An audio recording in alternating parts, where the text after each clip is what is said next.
Chris, the whole exploring the world in a boat, is that something you wanted to do as a kid?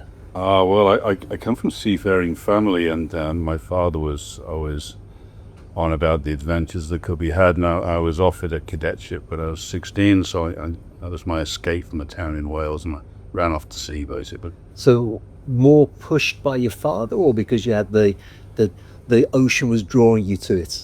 More of a yearning to go and see some of the world. Wales is a nice place, but it has its beginning, middle, and an end. What part of Wales do you go? North Wales, Prestatyn. I grew up in a little mining village just outside of Prestatyn. It's gone now, but it's still pretty to go back to. And then you went to sea. You had a career, I guess, at sea. Yeah, I was at sea for 10 years. Came back as a chief engineer. Got a job in a university in Newcastle, realizing there was a glass ceiling with no degree. So they had agreed to pay me to do research work during the day, during the night. And during the day I could attend the lectures and got myself a degree. And from there you built obviously a pretty good business and career.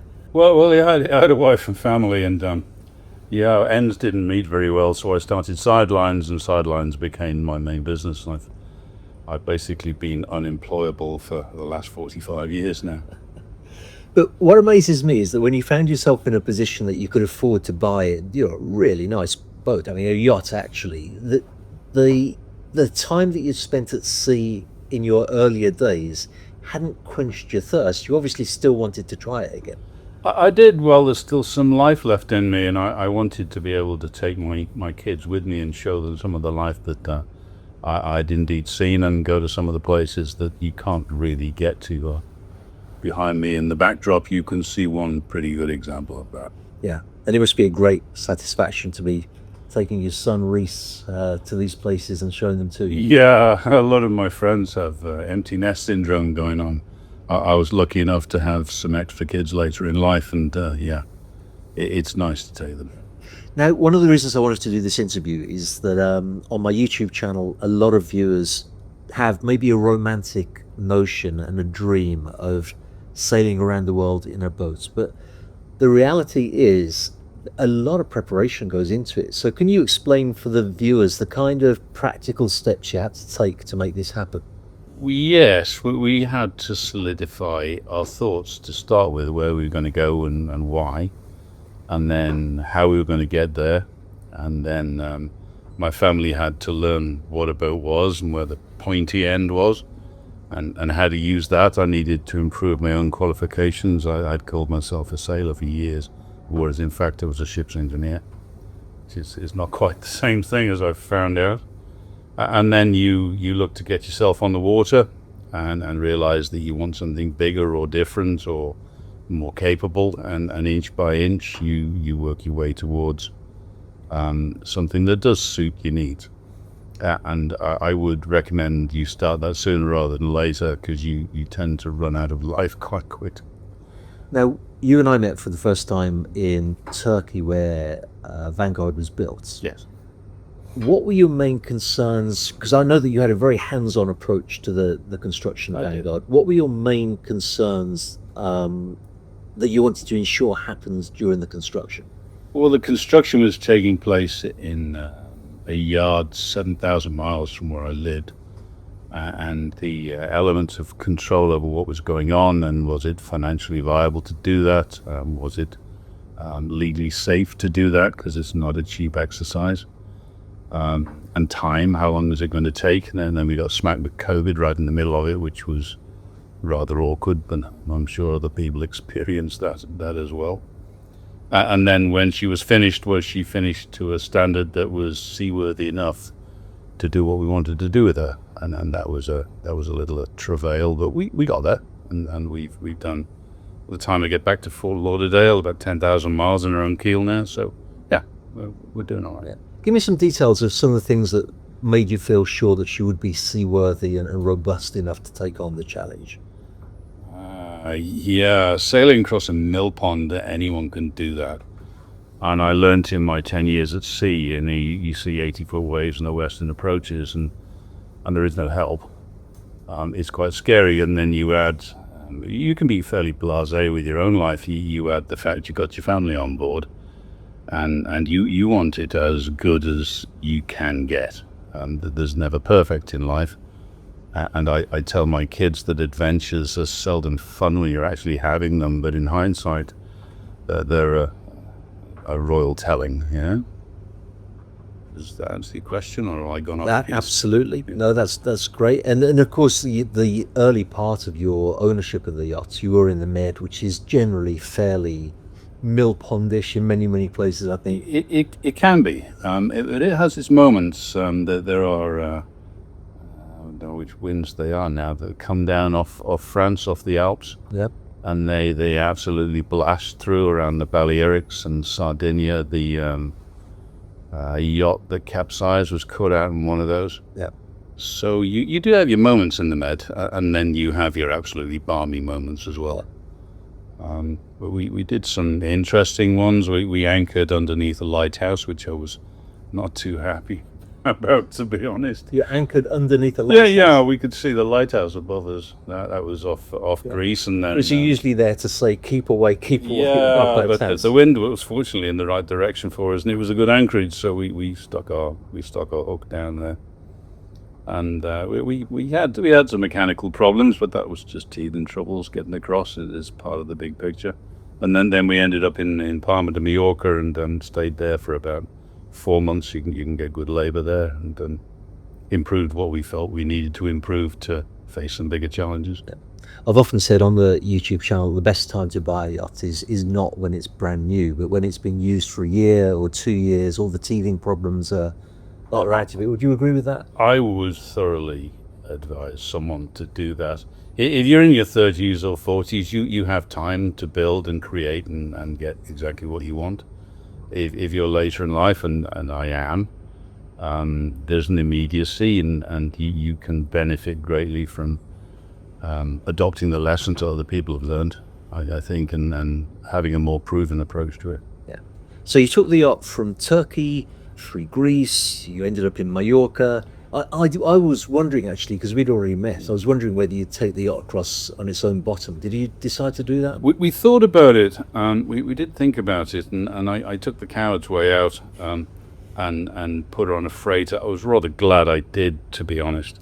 There was some mechanical issues we weren't aware of that we managed to rectify in Fort Lauderdale, and we found those by coasting the coast of Florida and driving it quite hard. Cost-wise, it was similar, and my wife was kind of demanding I went home as well. I had a list of the American phrases, honeydews, honey do this, yes. Honey do that, and it was almost written on toilet paper, do you long help. So it took 3 weeks, picked her up in Fort Lauderdale and took up the New River. It was interesting on a Saturday afternoon when drunken boaters are coming the other way with not a clue about collision regulations. It was, that was interesting. I've seen that on the New River. Yeah, it's crazy. It really is. There's a piece there called the Wobbles, and you have to go through, but you can't get two 80-foot boats through the Wobbles at the same time. And I didn't know the protocol, and we were picking our way through, and then the VHF lit up. There's a newbie coming through the Wobbles. Beware. Oh, that was me. I didn't think it was me until someone said an orange boat. I said, yeah, that was me. And eventually you've ended up in Greenland, which I'm so happy that we'll be able to film here because it's spectacular. But there again, you haven't just started up the engines and headed to Greenland. You've made a lot of preparation for this part of the trip. Can you explain what preparation was necessary? Yes, this is something else, and I don't have enough of a skill set to be safe here. So I went through a friend at a company called EOS who gave me a lot of advice, and we hired Nick and Estella, the qualified ice pilots that spend their life either in the northern latitudes of Greenland or around Svalbard, and they have taken me in and shown me places and things that I would not have been able to attempt without their insight. Yeah. So you have to plan for it. There is no help up here. Yeah. The nearest good yard is probably 1,500 miles away, and even getting a mechanic is not possible half the time. So you are very much on your own. And you add to that, you get 60% ice cover, you get fog, you get 80-mile-an-hour winds, you get places where you simply can't anchor because it's rock and you can't get the anchor to grip the rock. You get katabatic winds, you get all sorts up here, but you also get that adventure. And it's not 90 miles to Bimini for breakfast from Florida. It's really different, really different. As a matter of fact, 2 days before I flew in, you were saying that the wind was, what was it, 80 miles an hour, 80 knots, was it? 70? Just under 80 knots, 78 knots in Nuuk. And you tend to think you're safe at Anchorage, and you realize you have 4 icebreakers around you, and they're surging backwards and forwards and rocking, and one spring goes and you are matchwood. So that was intriguing. And I think that's important as well for viewers who again have maybe a romantic notion of everywhere's very beautiful, everywhere's very scenic, but actually when we rocked up to the yacht this morning, you were in a commercial port, tied up next to some very big, very rusty, but very robust looking ships. And can you just tell the viewers the experience of 78 knots of wind when you're tied up to 2 big ships like that? Well, it's howling, and you tend to get insulated from that, like driving down the motorway at 80 miles an hour, listening to some quiet music. And then when you go outside, you see what's going on, and you see stuff flying around the harbor. There was Royal Greenland trawler that went on fire at the same time, and there was blue lights flashing, and they're dropping the cranes because they're starting to sway in the wind, and these boats move. It's maybe a few hundred tons of boat, and they are swaying 6 and 8 feet backwards and forwards and sideways. You're right in the middle of it, and you have no choice at that point. You can't go anywhere. But we had to move Vanguard, so we had to use the winches to pull her away from the yacht or the icebreaker astern of us. And there was another anchorage where the same thing happened, and we started to drag towards the shore, and we contemplated putting the engines on for that to take the load off the anchor chain. So I guess your 10 years experience at sea kind of prepared you for that kind of... No, not really. It just gave you the idea that you could do it, and now you're sitting in the middle of it. No. So you can con yourself, I want to dig into the sort of technical aspects of the yacht, because I think some of the viewers who watch the main video that we've done will be interested in that. But before I do so, tell me your most scary experience so far, and tell me your most memorable, happy experience so far. Well, 2 scary experiences. One was going into an anchorage in Maine, and it was blowing maybe 40 knots or so, which isn't too bad. We went past the edge of an island, and we were hit with a Bernoulli, the wind being forced down a channel, and we went over about 25-30 degrees, so you're up on the flybridge staring down at the sea, trying to get the anchor down. And I'd never experienced that before, so that was a bit amusing. Best is some of the sunsets that you get, and going to places where, New Jersey, for example. Who goes to New Jersey? No one. But we found an anchorage there where we had maybe 18 inches to get over the bar, but she's got a shallow draft, so we made it, and when we anchored, you could look around 360 degrees, you couldn't see a house. The Abenaki Indians could have turned up and it would have been entirely in place, if indeed that tribe lived there.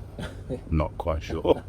Actually, it was great to see you earlier, just a few minutes ago before we started the interview, and we'd pulled up outside that incredible waterfall that's behind us, and I'm sure we'll show some drone footage of that in a moment. And you were so excited and sort of ran outside with your camera, because I mean, where do you ever see natural beauty like that? It's incredible. Well, you can find it, but you generally find it with other people. Yeah. And here, well, Nick took us here. You found it on your own. I doubt there's a postcard of that to be found anywhere, and it's ours. It's great. Yeah. And actually, I'd said to Nick, the ice pilot, earlier, that I'm surprised there's lot more sailing yachts here, and he said basically they just don't know about this place. They all go to the places like Disco Island where it's known for sailing yachts. Well, some of these fjords, I mean, I don't know how long they are. Must be 100 miles long. Yeah. And the only thing you will come across is Inuits with fishing boats. Yeah. But there's no one here. I mean, the entirety of Greenland is what we were discussing. I think it's 58,000 people or 56,000. It's the size of Brill, and half of them live in Nut. Yeah. And Nook, and that's it. You know, this is the place where gods go to create Earths. Yeah. I mean, it's Lord of the Rings or Game of Thrones type. It really is. This is wow, superb. Now let's talk for a moment about the technical aspects of the yachts. I'd asked you earlier, and I was interested with your answer. A lot of viewers will say steel hull. It's got to be a steel hull. This is not steel. It's aluminium, or if you're American, Yeah, aluminum. Exactly. Yeah, I've learned to misspell that over the years living in America. There are pros and cons of both of them, depending on what you want. There was a very successful series of vessels made by a guy called Dashu that they built in New Zealand, a Circumarine, and they were all aluminium, long, thin hulls, the same idea as this one. And there's another architect, Nigel Irons, he built a lot of them. And it's apropos for the size of the vessel. It has advantages. It doesn't rust, and it doesn't crack or tear very easily. It'll deform. It has a cost disadvantage, but they're both appropriate, and you take your pick. What doesn't work so well in this type of environment is fiberglass, and wood definitely doesn't work very well at all. You have to sheathe it. It can't take the ice. Now, the aluminium that was used for this hull, I remember when I visited the shipyard, it's a little bit thicker than the normal. Oh, it's a lot thicker. It's marine grade aluminium, but that's no big shakes really. Every boat is made out of marine grade aluminium, but the thickness of it is about double what code says, depending which code you pick. And the scantlings have been increased as well, and then she's got other features to make it appropriate. So the propellers are in partial tunnels to protect them from ice, and the stabilizers will fold out of the way for ice, or if you're crossing an area with a lot of weed like the Sargasso Sea, that sargassum really foul your stabilizers. And she's just made to go into remote places, and she'll dry out on her own bottom. She won't fall over, yada yada. Don't know, wax lyrical about it, but she's made for it. Yeah. And then when I was flying here, I was frantically reading about the yachts, trying to get more familiar. I saw a hybrid system. I've always understood most yachts which are hybrid as having generators and engines.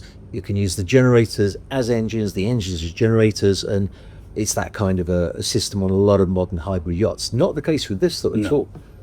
Well, you had a bit of a mixture there. I have an inner dweeb about me, and I like technology, so I wanted to play with it. Equally, my lovely wife, when she sets her mind to something, there is no altering it, and she likes to use power when she wants to use it.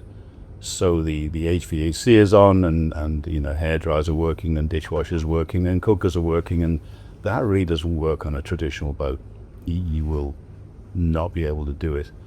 Well, it's much better for my matrimonial harmony to make the systems work to the expectation than to alter the expectation to make the system function. So we put enormous lithium batteries on the boat that are marine approved, so they're all in their own individual battery rooms. We don't have the risk on that, and the insurers have agreed with it. And then the hybrid drives also form generators, so we can charge for more than a day's operation, probably in about 30 minutes. We charge it about 80 kilowatts, which is pretty fast. So no need for shore power usually, no. I guess. Well, most of the anchorages we go to, you can't even get shore power. And we've used it in the past, 3-phase and single phase, and where you were able to accept more or less anything, convert it to DC, and then charge the batteries with it. But typically we just do it ourselves. Yeah. It's easier.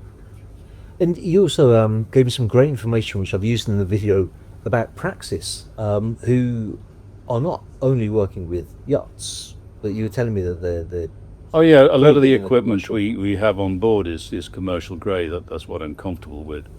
So that the steering is fishing boat steering, commercial fishing boats, and Praxis in Holland, they provide equipment for big container vessels for the Navy.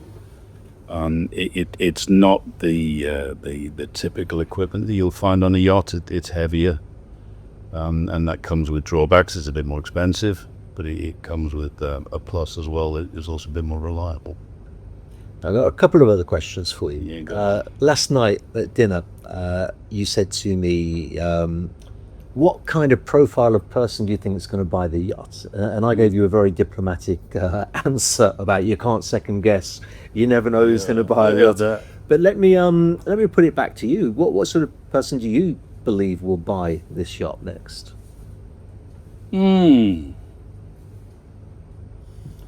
Well, the price rules out a lot of the market that's out there, and that just is what it is.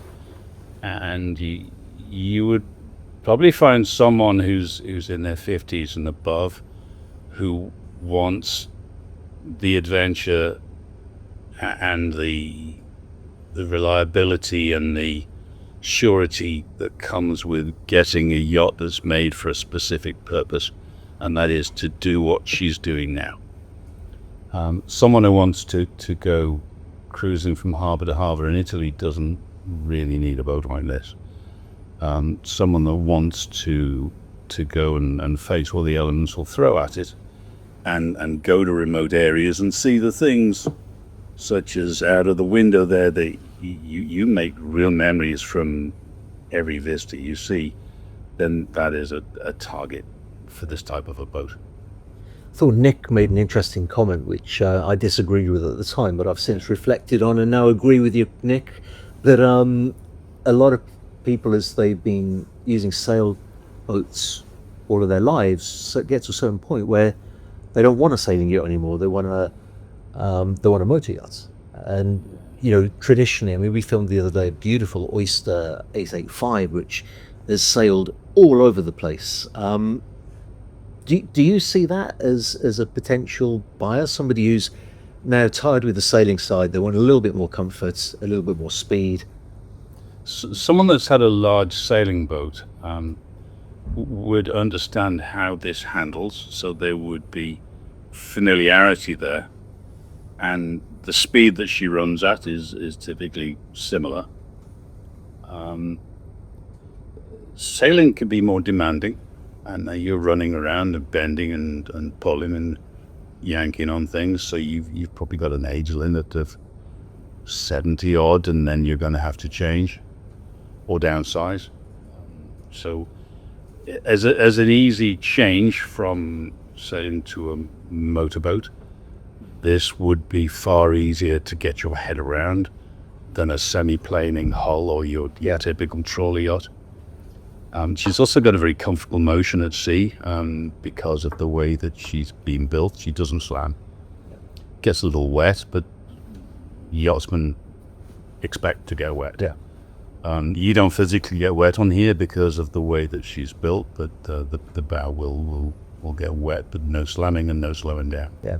Actually, I noticed that as we were leaving port, and there's quite a lot of little fast boats around here, which are creating a lot of wake, coming very, very close. And as somebody who films a lot of yachts, I can tell you that 80-90% of the yachts that we film, when that wake hits us, they are all over the place. My cameramen are complaining, everybody's complaining because we're trying to get a nice image. There was absolutely no rolling at all on this yacht. As those boats went past us, I was watching the wake, waiting for the roll, and it just didn't happen. She will roll, but she stops pretty quickly. And not because of the way the weights are distributed. That's just what the hull does and how it behaves. In a following sea or a head sea, very often we don't even use the stabilizers. although they are very affected at doing what they do. It'd probably be better that you interviewed the ice pilot and got Nick's opinion on the of their handling. performance, because I will admit to a certain amount of bias here. So get an independent opinion. Nick, Yes. what do you think of the handling? The handling in the ocean, the sea. Yes. Well, she's very calm.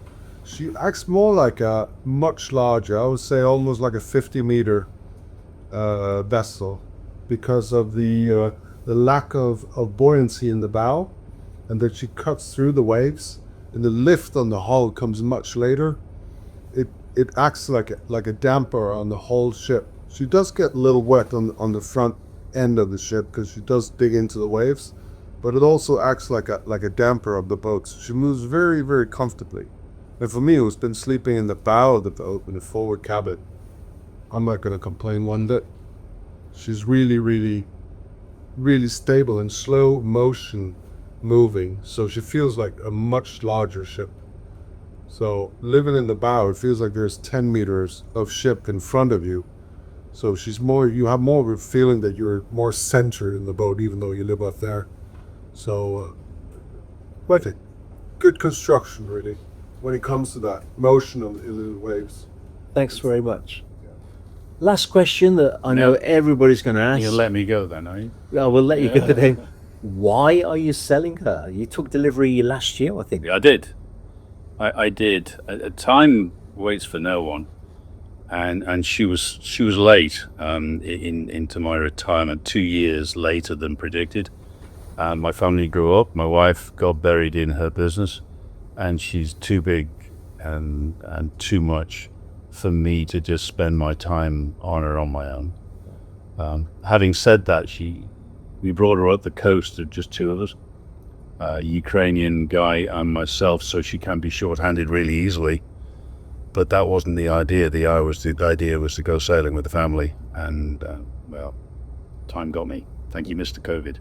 Yeah, and I think that's really important because maybe it's because people are often cynical, but I do get so many comments when a yacht is 1 year old of people going, "Oh, there's obviously something wrong with it, otherwise they wouldn't be selling it." But sometimes it's just about timing, as you said. And we've, as we mentioned earlier, by the time we get back to Fort Lauderdale, we've got 10,000 miles on this in 7 months. She's been driven hard, and if she wasn't the boat we wanted it to be, we wouldn't have made it. So yeah, she's good. And anybody who makes an offer that's accepted on the yachts, in any case, they're going to be able to survey the yachts, control the yachts. Would you make yourself available to somebody to sort of answer their questions? Well, really, I should be on here for 2 or 3 weeks with the owner. And I'm more than happy to do that. And I've got at least 2 guys now that I've trained who know how to run her, who would offer their services up as crew. So yeah, we're good. One thing worth also mentioning, she was surveyed commercially when she was built. So the UK Marine Coast Guard Agency oversaw the approvals on this vessel. So she is done to commercial spec. Yeah. I liked the fact as well that you've taken the time to write a manual for whoever the next owner is. Self-preservation. As my brain slowly deteriorates, I like to remember this stuff, and we got it all written down there. That's great. Well, thank you so much for your time. Thanks for your hospitality. Thank you, David. And I guess the next time I'll see you will be in Fort Lauderdale. Yes, quite probably, or maybe at the boat show. Thanks, Chris. All right, buddy. Thank you.